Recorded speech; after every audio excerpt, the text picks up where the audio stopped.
Well, after vanishing from the public eye for 2 months, the Princess of Wales is back, or is she? She was first spotted in a car on Monday for the first time since her abdominal surgery, and then came reports that Kate Middleton would review the dress rehearsal at Horse Guards Parade for the Trooping of the Colour in June.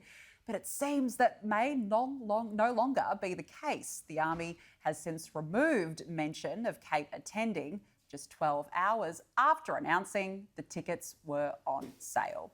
And joining me to discuss this is Daily Mirror's royal editor, Russell Myers. Russell, great to see you again. Thanks for joining us. What's this all about? Will she be making an appearance or not? Well, it's a great question. Good evening, Danica. I mean, listen, it's been a bit of a quandary over the last 24 hours. And, the sort of rumour mill has been swirling on social media. Where is Kate? We haven't seen her since Christmas Day. Then she was photographed being driven in a car with her mother on Monday. And that's the first time we've seen her since this abdominal surgery. She's taking this leave of absence after being in hospital. I know the palace have said that she would have a sort of staggered return. We wouldn't expect her back till Easter. Then yesterday, the Ministry of Defence posted that she would be returning to royal duties just before the King's official birthday for Trooping the Colour. So, lots of excitement about that.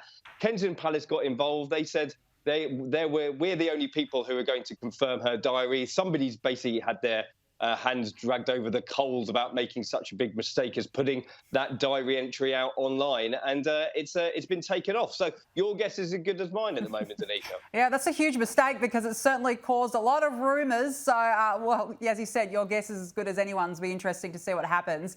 Now, the big news down under, as you know, this week is the potential arrival of King Charles later this year, and preparations are underway for this royal visit. But Russell, given the cancer diagnosis, is there still confidence that he will indeed come to Australia this year?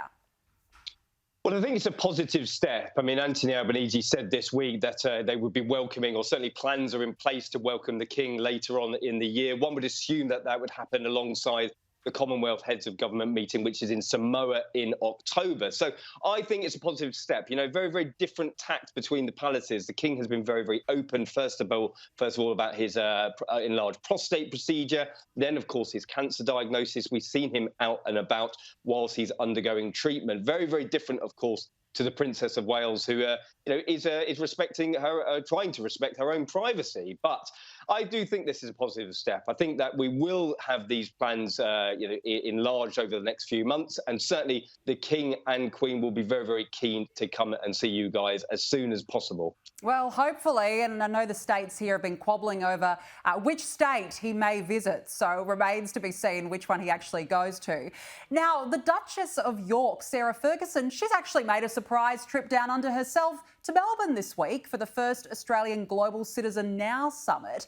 Russell, was anyone on your side of the world aware of this visit? No, very, very interesting, this. I mean, Fergie's sort of diary is very, very eclectic. She was at the Bahrain Grand Prix over the weekend, mixing with Christian Horner. I mean, he's going through his own sort of scandal and allegations at the moment, as well as Sarah Ferguson is well used to dealing with her ex-husband, Prince Andrew. But, good news for Fergie recently. She's just been cleared of her secondary skin cancer. That's great news for her. And she's got a packed diary moving forward. Very difficult to sort of keep track of what she's up to. She's not a member of the royal family anymore. However, I think, people see her as a great survivor. They're very, very interested in seeing what she's doing. And she does have a good relationship with the King as well. They've been speaking to each other about their cancer diagnosis. And, it's all systems go for her. It is all systems go. Russell Myers, we've got to go. Thank you so much for joining us.